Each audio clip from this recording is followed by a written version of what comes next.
Good morning students. तर मागच्या काही लेक्चर पूर्वी आपण बऱ्याचशा गोष्टी क्लिअर केल्या होत्या, काही प्रॉब्लेम घेतले होते. प्रॉब्लेम मध्ये आपण पाहिलं होतं वर्कच्या आधारित प्रॉब्लेम घेतले होते, एनर्जीच्या आधारित प्रॉब्लेम घेतले होते आणि त्यानंतर प्रेशर वगैरे कसं काढता येईल याबद्दल प्रॉब्लेम घेतले होते. वर्क, एनर्जी याबद्दलचे प्रॉब्लेम आपण मागच्या याच्यामध्ये पाहिले होते, इंटरनल एनर्जी वगैरे. तर आज आपल्याला काही गोष्टी तुम्हाला क्लिअर करता येईल आणि त्यानंतर मग आपल्याला वेगवेगळ्या प्रकारचे प्रॉब्लेम घेता येतील. आता याच्यामध्ये पहा, जे मोनो ॲटॉमिक आयडियल गॅस म्हणजे काय हे मागच्या लेक्चरमध्ये सांगितलं.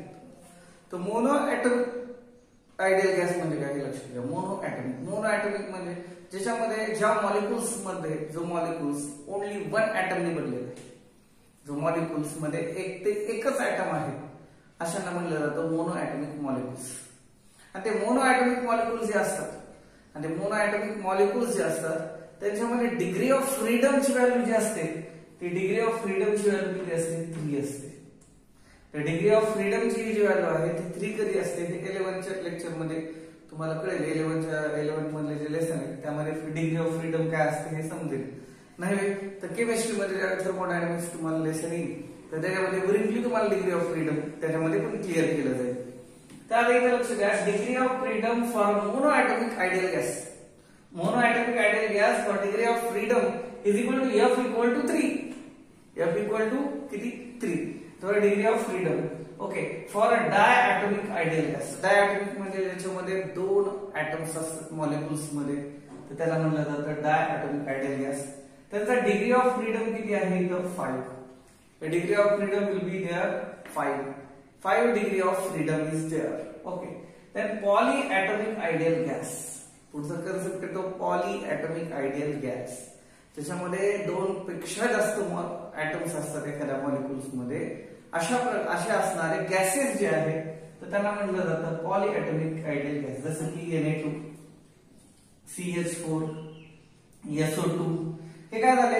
हे त्याला म्हणलं जातं पॉलीएटॉमिक आयडियल गॅस. त्याला काय म्हणतो आपण? Polyatomic ideal gas. किंवा त्याला 2 पेक्षा जास्त ट्रायॲटॉमिक असं पण असू शकतं, त्याच्यामध्ये टेट्राॲटॉमिक असू शकतात. पण रेग्युलरली आपण त्याला काय म्हणतो? Polyatomic ideal gas. आता पॉलीएटॉमिक आयडियल गॅस जे आहे त्यांचं डिग्री ऑफ फ्रीडमची व्हॅल्यू किती असते? F equal to 6.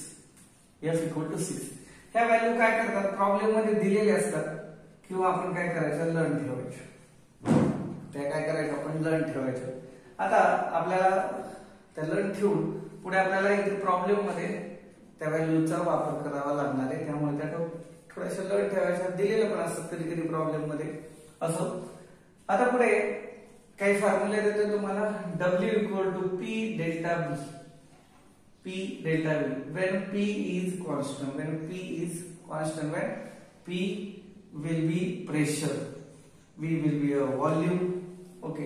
जेव्हा P कॉन्स्टंट असेल आणि वर्क आपल्याला काढायचं असेल तर त्यावेळी आपण काय फॉर्म्युला वापरायचा? Work equal to P delta V. काय formula? Work equal to P delta V. कधी? ज्यावेळी प्रेशर इज कॉन्स्टंट. ज्यावेळी प्रेशर कॉन्स्टंट असेल त्यावेळी त्याचा प्रकारचा फॉर्म्युला वापरायचा. आता चेंज इन इंटरनल एनर्जीचा काय फॉर्म्युला? काही तर दिलेला नाही. Change in internal energy delta U equal to N F by 2 R delta T.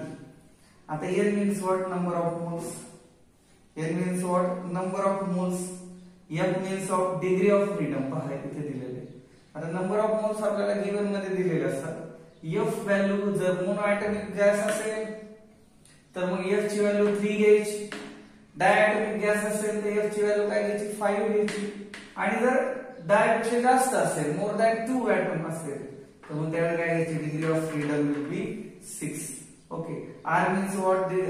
Universal gas constant याची व्हॅल्यू दिलेली असते. आणि डेल्टा T म्हणजे change in temperature. Okay. For ideal gas जर बघितलं तर for ideal gas delta U equal to formula पहा. For ideal gas delta U equal to N CV delta T. It means that CV means what? Specific heat capacity at constant volume F by 2 into R. F means what? Degree of freedom. सगळ्यांनी नाव लक्षात ठेवायची. हे labelling लक्षात ठेवलं तर पुढचं लक्षात येईल. F means what? Degree of freedom. R means what? Universal gas constant. R means what? Universal gas constant. Okay, clear? Okay, monoatomic साठी degree of freedom 3, diatomic साठी degree of freedom 5, polyatomic ideal gas साठी degree of freedom 6, and change in internal energy for ideal gas delta U equal to N CV delta T. N means what? Number of moles. Okay. आता याच्यामध्ये change in internal energy म्हणजेच काय असतं? Final internal energy minus initial internal energy. हे direct पाथवर अवलंबून करत नाही. Initial point आणि फायनल पॉइंट याच्यावरती ते अवलंबून करते इंटरनल एनर्जी. ती कधीही पाथ इंडिपेंडेंट क्वांटिटी आहे, पाथवर डिपेंड करत नाही. आणि आपल्याला हा जो फॉर्म्युला आहे पहा, Q equal to W plus delta U, हे एक law of conservation of energy सारखा आहे. Work plus delta U. एखाद्या बॉडीला जर आपण हीट दिल्याच्या नंतर त्याच्यामध्ये किती प्रमाणात वर्क घडून येते आणि कशा प्रकारे इंटरनल एनर्जी त्याची चेंज होते, हे म्हणजेच काय तर हा जो इक्वेशन आहे किंवा हे जे इक्वेशन आहे ते लॉ ऑफ कन्झर्वेशन ऑफ एनर्जीवर आधारित आहे. ठीक आहे, ते पहा equation Q equal to W plus delta T. W means what? Work. Delta U means what? Change in internal energy. आता इथं काही 2-3 फॉर्म्युले पहा. हे फॉर्म्युले फार महत्त्वाचे आहेत. पाहू बरं. Q means what? Heat energy. Q means what? Heat energy आपल्याला काढायची. पण केव्हा? जर व्हॉल्यूम कॉन्स्टंट दिलेला असेल. When volume will be constant and we will find out the Q, it means that the heat energy, then formula is there, N into CV delta T. CV is a constant specific heat capacity at constant volume. Okay, N equal to number of moles and T equal to temperature. Okay, then W equal to P delta V, previously seen, and Q equal to at constant pressure. When a pressure will constant, when a pressure is constant, formula is there for finding the heat energy. Q equal to N Cp delta V. And this kind of the equation is more important. We can derive this expression by mathematically, but later on, Cp minus Cv equal to R. Cp minus Cv equal to R. R means what? Universal gas constant. R means what? Universal gas constant. तर अशा प्रकारे हे basic आहे. याला पटकन लिहून घ्यायचे. हे लिहिल्याच्या नंतर मग आपण पुढे प्रॉब्लेम घेणार आहोत. मग प्रॉब्लेम घेतल्याच्या नंतर मग आपल्याला प्रत्येक प्रॉब्लेम विषयी माहिती घ्यायची आहे त्याला आणि त्यानुसार आपल्याला सॉल्व्ह करायचं आहे. ठीक आहे, आपण अगोदर प्रॉब्लेमला सुरू करूया. पहिला प्रॉब्लेम घेऊ अगोदर. सिंपल प्रॉब्लेम पहिला. ओके, त्याच्यामध्ये अगोदर हे प्रॉब्लेम सोडवायच्या अगोदर या सगळ्या गोष्टींचा अगोदर काय केला पाहिजे? तुम्ही त्याचं वाचन केलं पाहिजे किंवा त्याचा चांगल्या पद्धतीने ऐकलं पाहिजे आणि समजून घेतलं पाहिजे, तर मग प्रॉब्लेम कळते. अदरवाईज तुम्हाला प्रॉब्लेम कळणार नाही. प्रॉब्लेम कळण्यासाठी पहा प्रॉब्लेम काय दिलाय. सर्वात अगोदर आता पहा प्रॉब्लेम मध्ये 1 mole of O2 is heated. 1 mole of O2. O2 म्हणजे ऑक्सिजन. ऑक्सिजन हा डायॲटॉमिक गॅस आहे. ऑक्सिजन कसा आहे? डायॲटॉमिक गॅस आहे. आणि मी अगोदरच सांगितलं होतं डायॲटॉमिक जर gas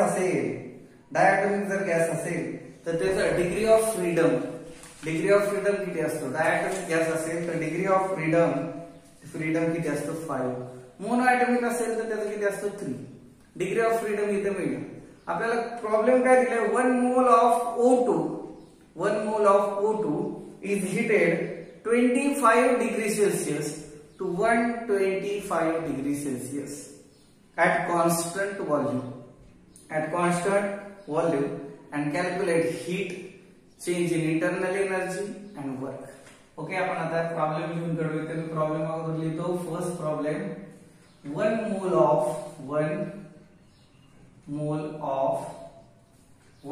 of O2 is heated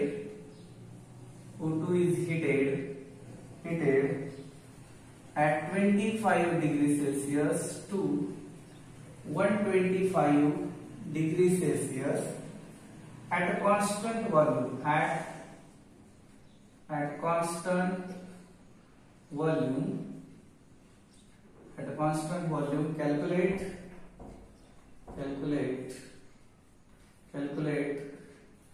first Q, second W and third change in internal energy. आपल्याला फॉर्म्युले शेजारी दिलेले आहेत, आपण वन बाय वन सोडवणार. सगळ्यात अगोदर प्रॉब्लेम समजून घ्या. काय सांगितलंय? 1 मोल ऑफ O2. आता O2 मीन्स ऑक्सिजन. हा जसा डाय ॲटॉमिक आहे. मग डाय ॲटॉमिक असल्या कारणामुळे डिग्री ऑफ फ्रीडम किती असणार? त्याचा 5. मग गिवन मध्ये आपण लिहूया इथं given n equal to 1. n means what? Number of moles. And आता डिग्री ऑफ फ्रीडम याच्याद्वारे आपल्याला समजून येते. डिग्री ऑफ फ्रीडम किती येईल तिथं? डाय ॲटॉमिक असल्या कारणामुळे तिथे डिग्री ऑफ फ्रीडम किती? 5. याच्या अगोदर मी तुम्हाला लिहून दिलं होतं F इक्वल टू काय? 5. आता टेम्परेचर वेन ऑक्सिजनला आपण हीट केले, ऑक्सिजनला कुठपासून कुठपर्यंत हीट केले? We will be heated oxygen from 25 degree celsius to 125 degree celsius. It mean that initial temperature will here, initial temperature किती? T1. ओके, इथं घेतो मी. Initial temperature equal to T1 किती आहे? 25 degree Celsius. and final temperature equal to 125 degree celsius. Okay, आपण heat दिले ऑक्सिजनला. काय केले? कॉन्स्टंट व्हॉल्यूम मध्ये ऑक्सिजनला आपण काय केले? हीट दिली. आणि ऑक्सिजनला हीट दिल्याच्या नंतर ऑक्सिजनला हीट 25 डिग्री सेल्सियस पासून 125 डिग्री सेल्सियस पर्यंत आपण काय केलं? ऑक्सिजनला हीट केलं. ओके, मग आता चेंज इन टेम्परेचर आपल्याला काढता येईल याच्यातून. काय? T2 minus T1. Okay, T2 किती आहे? 125 minus 25 is equal to 100 degree Celsius. म्हणजे चेंज इन टेम्परेचर आपल्याला मिळालं किती? 100 degree Celsius. and we have to find Q, we have to find W and we have to find delta U. Okay, मग आपल्याकडे Q चा at constant volume, ज्यावेळी आपल्याला Q काढायचं आहे, हीट काढायची आहे, ऍट कॉन्स्टंट व्हॉल्यूमचा हा फॉर्म्युला. ऍट कॉन्स्टंट व्हॉल्यूमचा फॉर्म्युला काय? तो हा. आपण पहिलं काढता येईल Q इक्वल टू काय?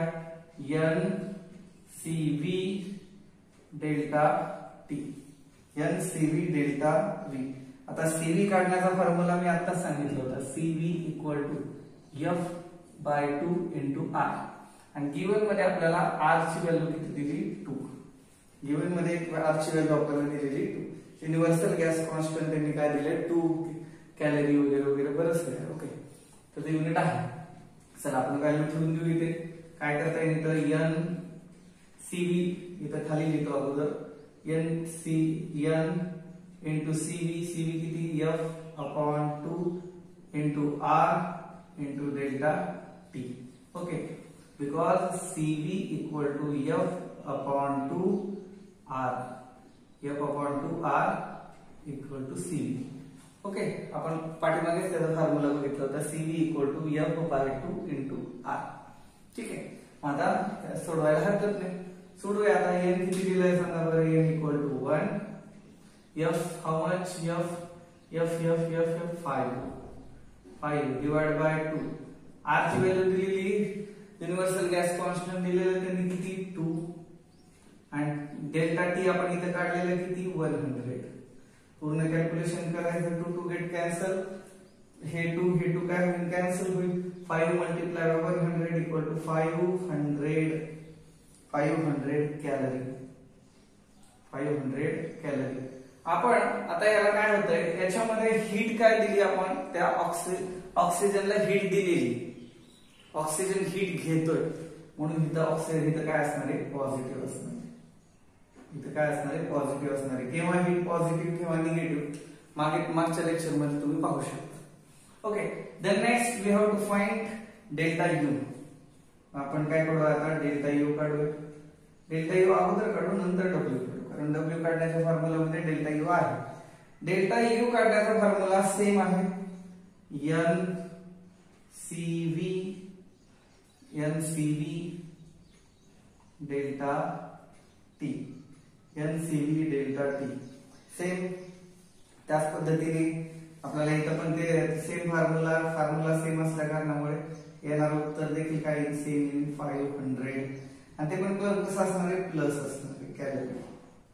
डेल्टा यू आणि क्यू हे दोन्ही इंटरनल एनर्जी आणि हीट एनर्जी सेम आहे. आता आपल्याला थर्ड काढायचे. थर्ड W चा फॉर्म्युला आपल्याकडे समोर दिलेला आहे. W equal to P delta V. Okay, आता पहा P डेल्टा V याला आपण असं करता येईल. Q च्या फॉर्म्युल्यामध्ये आपण त्याला ठेवता येईल Q इक्वल टू आणखी एक फॉर्म्युला आपल्याकडे Q equal to W plus delta U. Okay, Q चा एक फॉर्म्युला आपल्याकडे W प्लस डेल्टा U. त्या फॉर्म्युल्याने आपल्याला हे सोडवता येईल. ओके, हा Q equal to W plus delta U. Okay, Q किती दिलेला आपल्याकडे इथं चाला Q 500 equal to W plus delta U किती आहे 500. मग W जर आपल्याला काढायचं असेल प्लस मध्ये इकडे गेल्यावर काय होईल मायनस मध्ये 500 मायनस 500 इक्वल टू W आणि W इक्वल टू 0. मग इथं काय होतं वर्क डन अजिबात घडलेलं नाही. जेवढी हीट दिली तेवढी इंटरनल एनर्जी, त्यामुळे तिथे कसल्याही प्रकारचं वर्क डन घडून आलं नाही हे आपल्याला दिसून येते. आता या फॉर्म्युल्यानुसार आपण काय करू शकतो, अशा प्रकारचे प्रॉब्लेम सोडू शकतो. ठीक आहे. ओके, राईट डाऊन करा. लिहून घ्या, पुढचा एक प्रॉब्लेम घेऊ.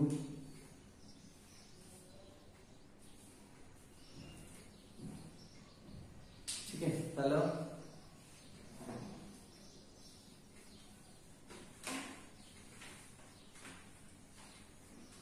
व्यवस्थित लिहून घ्या, नाही समजलं तर फोन करा. ठीक आहे.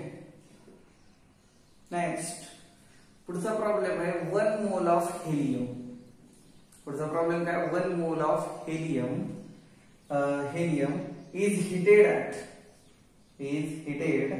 At same temperature. 1 mole of helium घेऊ आपण, सेम टेम्परेचर मध्ये घेऊ त्याला आणि सेम टेम्परेचर मध्ये त्याला ॲट कॉन्स्टंट. पण त्याच्यामध्ये काय करू आपण at constant firstly at constant pressure घेऊ आपण. प्रॉब्लेम थोडासा चेंज करूया. एक मिनिट. हा, प्रॉब्लेम मी अगोदर लिहितो. Second problem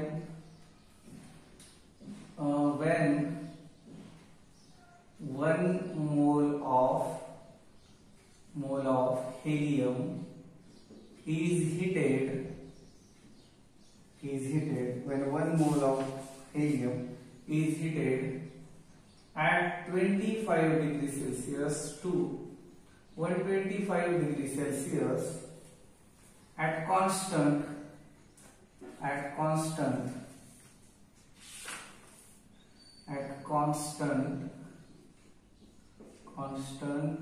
pressure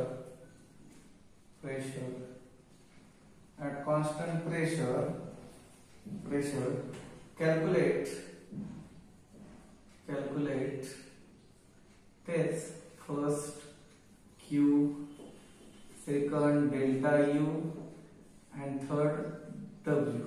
Okay, and आपल्याला given आहे R equal to 2 and F equal to R equal to 2 and F equal to 3. आता नीट पुन्हा लक्ष द्या. आता याच्यामध्ये काय दिले आपल्याला 1 मोल ऑफ हेलियम. हेलियम हा जर बघितलं तर हेलियम कसं आहे मोनो ॲटॉमिक आहे. आणि मोनो ॲटॉमिक जर असेल तर त्याचं डिग्री ऑफ फ्रीडम किती असते. डिग्री ऑफ फ्रीडम किती राहते मोनो ॲटॉमिकला 3. याच्या अगोदर तुम्हाला सांगितलं होतं. ओके, त्यानंतर R एक दिलेला आपल्याला 2. आता बघा डेल्टा टी मध्ये काय करतो final temperature minus initial temperature आपण करतो म्हटल्यावर फायनल मायनस इनिशियल. तर डेल्टा टी इक्वल टू किती येणार आहे इथे 125 मायनस 25 इक्वल टू ओनली 100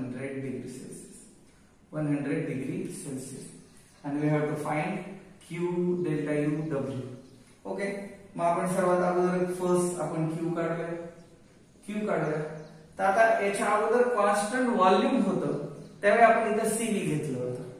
आता काय कॉन्स्टंट प्रेशर आहे म्हटल्यावर हा फॉर्म्युला आपल्याला यूज करावा लागेल. काय formula? Q equal to N CP delta T. N CP delta T. मग N means what? Number of moles. CP N CP delta T. N CP delta T. आता पहा सीपी काढायच्या अगोदर आपल्याला इथे मी या बॉक्स मध्ये सीव्ही काढावा लागेल. सीव्ही काढल्याच्या नंतर आपण सीपी काढतोय, कारण आपल्याकडे एक फॉर्म्युला आहे CP minus CV equal to R. R आपल्याला दिले, पण आपल्याला सीपी काढायचं. सीपी काढण्याच्या अगोदर आपल्याला काय काढावं लागेल? सीव्ही काढावं लागेल. कारण आपल्याला सीव्ही माहित असेल, आर माहित असेल तर सीपी आपण आरामात काढू शकतो. तर आपण इथं सीव्ही अगोदर काढू. सीव्ही काढण्याचा फॉर्म्युला समोरच आहे F/2 इंटू आर. आपण काढूया. F किती दिलेला? F दिलेला आहे 3. ओके, आणि आर किती दिला आहे? 2. 2 टू गेट कॅन्सल, फक्त राहिलं सीव्ही. सीव्ही इक्वल टू किती आलं? 3. सीव्ही इक्वल टू किती आलं? 3 आलं. मग या फॉर्म्युल्यामध्ये व्हॅल्यू ठेवून घेऊ आपण. CP minus CV equal to R. Minus CV equal to काय येते? आर. त्या फॉर्म्युल्यामध्ये ठेवू आपण सीपी. आपल्याला काय काढायचं? सीपी काढायचं. सीपी जसं तसं मायनस सीव्ही. सीव्ही किती आलेला आहे? 3 प्लस इथे R equal to R. R ची व्हॅल्यू दिलेली का आपल्याला? Yes. R is given here. R is given here. R equal to 2. That's why CP equal to 3 plus 2 is equal to 5. CP equal to 5. मग इथे CP ची value आपल्याला आलेली आहे. CP equal to काय आहे? 5. ओके, मग इथे 3 2 plus 3 equal to 5. ओके, मग त्यानुसार मग आपण इथे व्हॅल्यू ठेवून देऊ. आता त्यानुसार आपल्याला Q काढता येईल. इथे N किती दिले? Number of moles 1. CP is given here 5, delta T 100. It is also इथे किती आला answer? 500 calorie. Q equal to किती आला आपल्याला इथे आन्सर? 500 कॅलरी. एवढा आन्सर आला आपल्याला इथं. ओके, चला आता पुढे पाहायचं आपल्याला. पुढे सेकंड काढूया.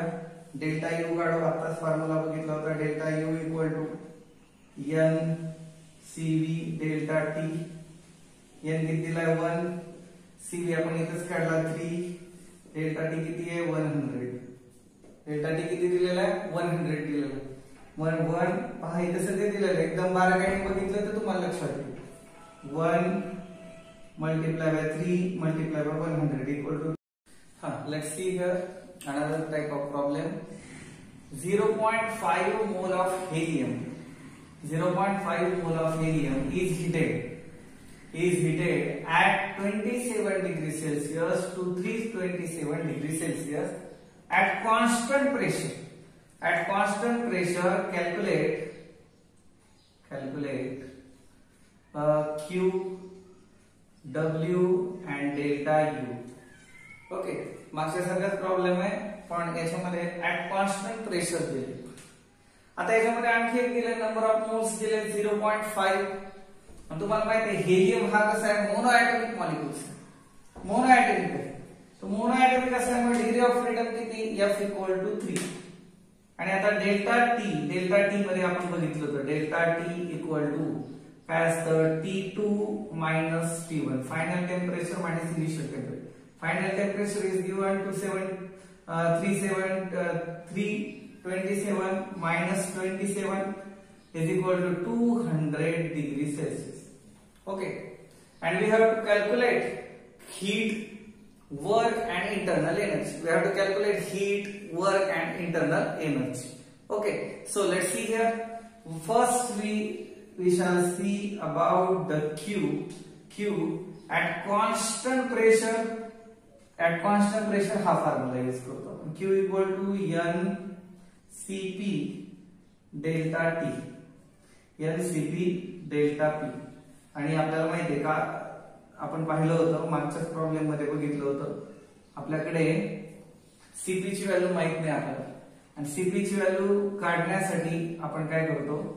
सीपीची व्हॅल्यू काढण्यासाठी मागे आताच फॉर्म्युला बघितला होता, CP minus CB equal to R, आणि आर इथे गिवन आहे, R equal to here also 2, R पण आपल्याला गिवन दिलेलं आहे 2.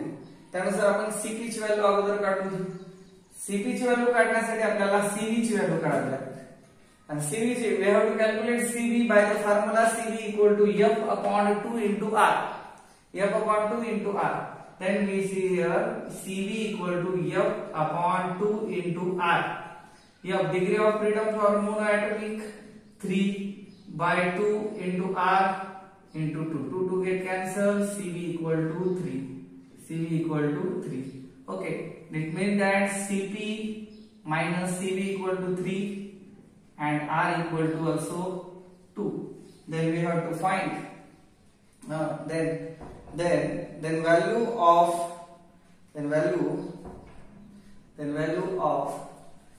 CP will be 5.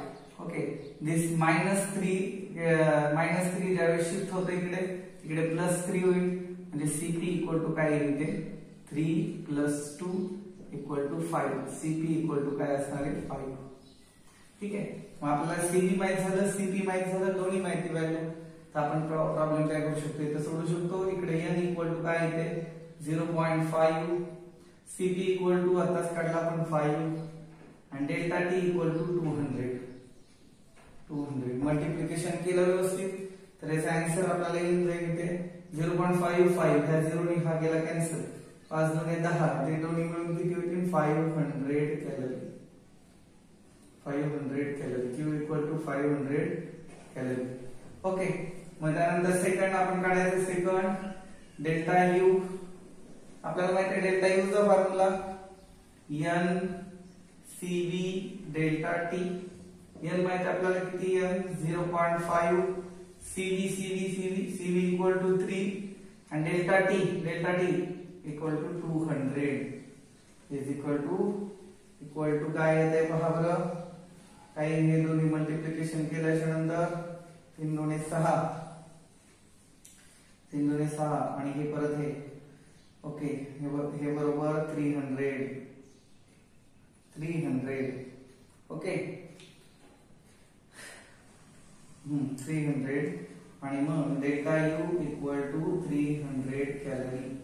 आणि W पण आपण या फॉर्म्युल्याने काढू शकतो. W चा फॉर्म्युला आता बघितला होता आपण, W इक्वल टू Q मायनस डेल्टा U. तर Q आलेला आपल्याला इथे किती आहे 500 मायनस delta U equal to 300, and बरोबर इथे येतं आपल्याला किती प्लस 200 जूल. वर किती झालं प्लस 200 जूल, एवढं वर इथं. ओके, किती आलं इथं 300 कॅलरी. Okay, delta U. तर डेल्टा U आपल्याला इथं आलेला आहे. ओके, आता आपल्याला सरते शेवटी काय काढायचं, W इक्वल टू Q मायनस डेल्टा U.